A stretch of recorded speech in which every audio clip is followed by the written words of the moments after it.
All right, Mopar people, welcome back to the channel. I'm just Mopar Joe. Today we're working on our budget 318 build that I call the Rock Auto 318. When we previously left this off, I was putting on the front timing chain tensioner, and a lot of people loved it. A lot of people don't like it. If you haven't seen that video, go back and check it out. I'd like to pause just a second and show you all my new upgrades in my engine room. I'm slowly making improvements when I can. Took a few days during Christmas, and Joe and I got this fixed up. So got some nice countertops and storage and stuff. There's my old table I just moved over for now, but eventually that's going away so I can store engines and such. But I've got desktop, got storage shelves, and I got a place to put my toolbox whenever it shows up here. So here's our engine in our engine room, finally, instead of building it on the hood of a truck. We're going to check our valve piston clearance. And I had commenters last time I was working on this say, there's no way you won't have any problem at all with valve to piston clearance. So to be fair, here's my cam card again, if you'd like to see it. And y'all need to watch more of Daniel Powell. He'll explain what these valve events are to you. Intake opening, exhaust closing. See those numbers, that's a negative, that's a very low number there. He can explain all that to you, and he just did. But with our situation, what kind of had me nervous, my 498 501 lift, I think that was figured with a 1.5 rocker arm. We have magnum heads, like I mentioned before. So magnum heads, stock rocker arm ratio is 1/6. So what I did, I got my bag of parts from Robert Magny, which included the factory push rods from his, I think it was a 318 Magnum.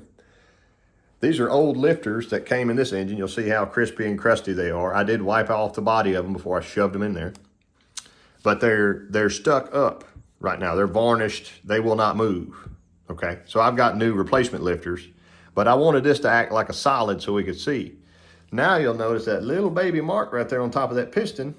I put this together with no gasket just to check, like I normally would, because then I'm thinking, you know, my gasket is a safety margin for me. And we hit right there with that up and the stock push rod in here.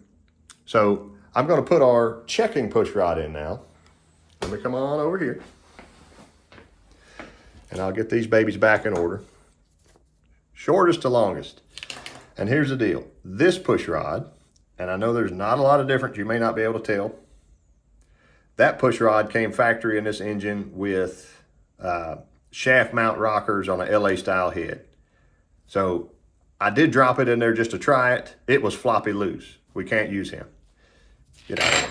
It is 6.775. This is my checking push rod, which is 0 lash right now. It is 6.823. This is the factory stock length push rod, and I measured it, 6.898. That's a difference of 75 thousandths. Well, you got to have lifter preload, okay? A lot of people like 30, 60, whatever. I like to shoot for that 30 to 60 range. So if I had a 40 thousandths gasket right now, with this length push rod, you could roughly take 40 off here. I know that the math might be a little different. If here's your engine block, there's the decks, okay?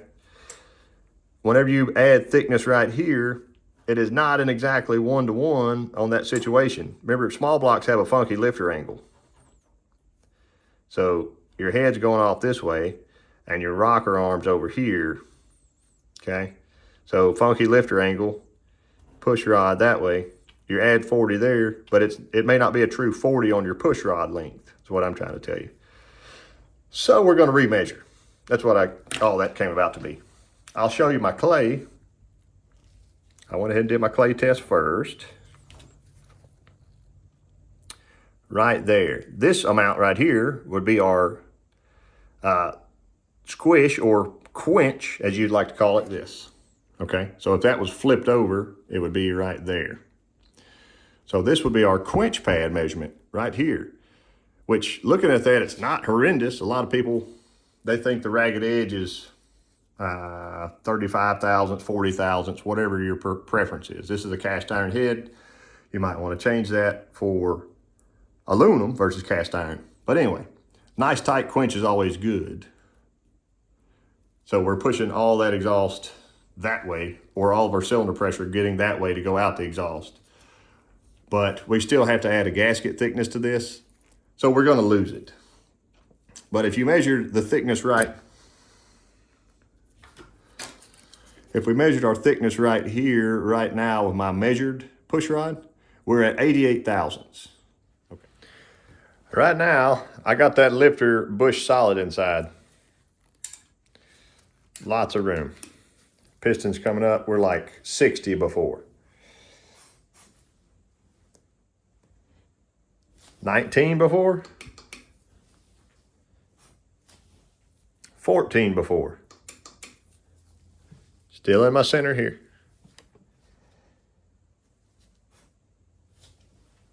7 before.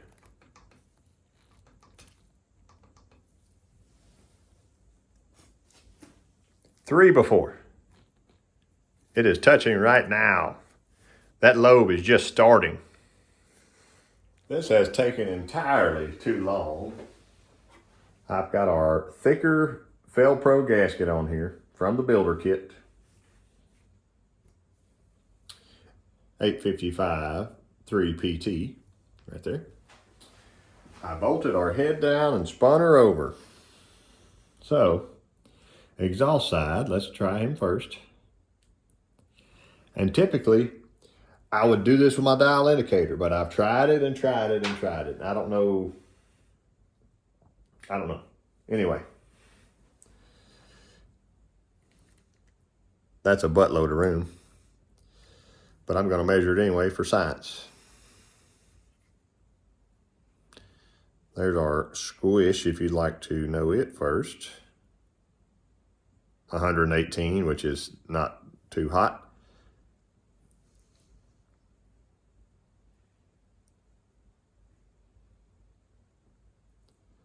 $141, plus or minus, but way plenty. Set it aside. Intake. Remember I had it hit earlier on here.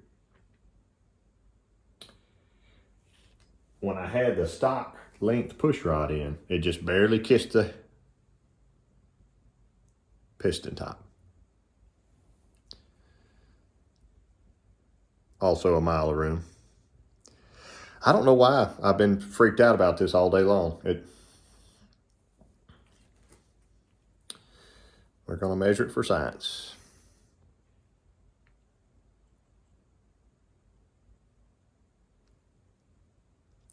Try not to cut into the Play-Doh too much. See, I'm at 90. And I believe that is correct.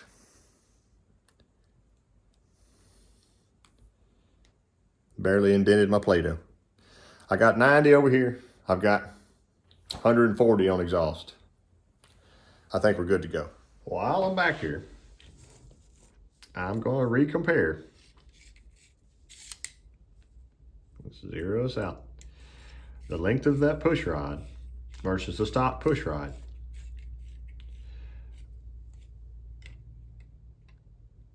Is it about right there? 6.845. And I believe earlier I was having 6.823.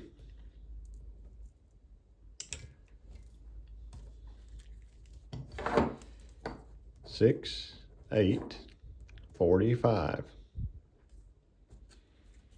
And I've already measured this one before. It is 6.898.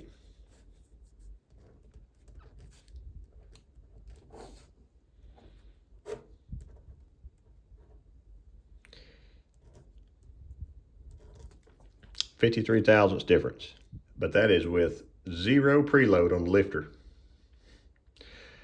So right now, with the thicker gasket, if I use this stock push rod, I would have roughly 53 thousandths. I know deflection, but roughly I'll have 53 thousandths lifter preload. So here's that stock length push rod. I'm going to do a test to see. Rodney Bird and I were talking about this, and he's not sure, and I'm not sure, but I'm thinking that lifter is locked right now. I cannot push it down. I've stacked it full of washers. It is locked. When I put a longer push rod on that side, here's our lever, it is automatically starting to open the valve when I tighten these bolts down. What I'm going to check is how much is it opening the valve, and that amount of lift is what's going down here to my piston, because the plunger and the lifter will live below the clip most of its life. I have to preload that, remember. But if the valve's ever floated, they may be getting close to touching these little pistons here. So we don't want that.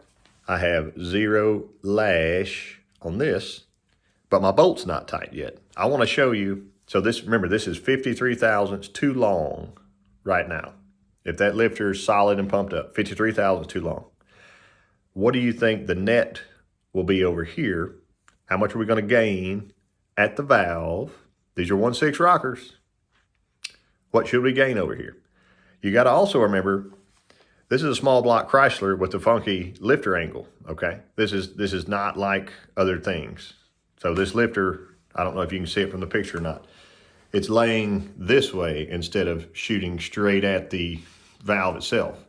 So as it comes up, it changes. It's a different lever, okay? I'm not a mathematician, but I do realize there's a change.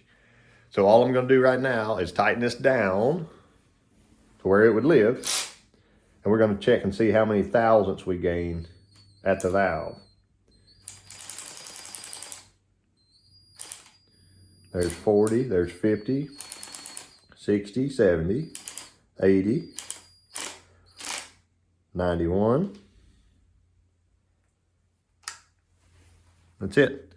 About 94 thousandths.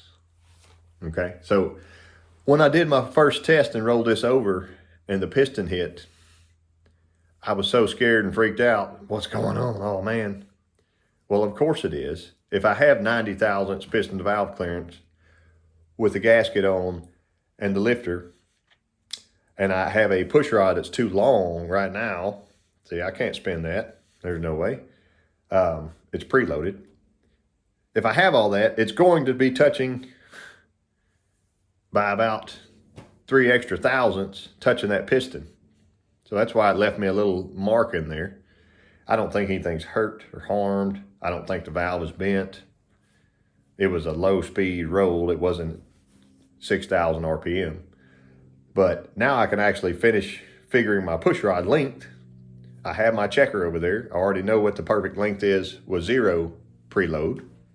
And I know a safe amount to add to it in case it did ever float or pump all the way up to the clip itself. But I figured I would just share that process. I was having issues with it. I go ahead and clay it up. Actually, I borrowed some Play-Doh from in the house. So I put my Play-Doh down. We check piston and valve that way. It's happy now. I've got 90 thousandths on intake. I've got 141 on exhaust. I'm ready to rock and roll there. I still have to add some length to my push rod that I just checked or just made up to preload the lifter. Anyway, now that I've got that taken care of, I appreciate y'all watching, and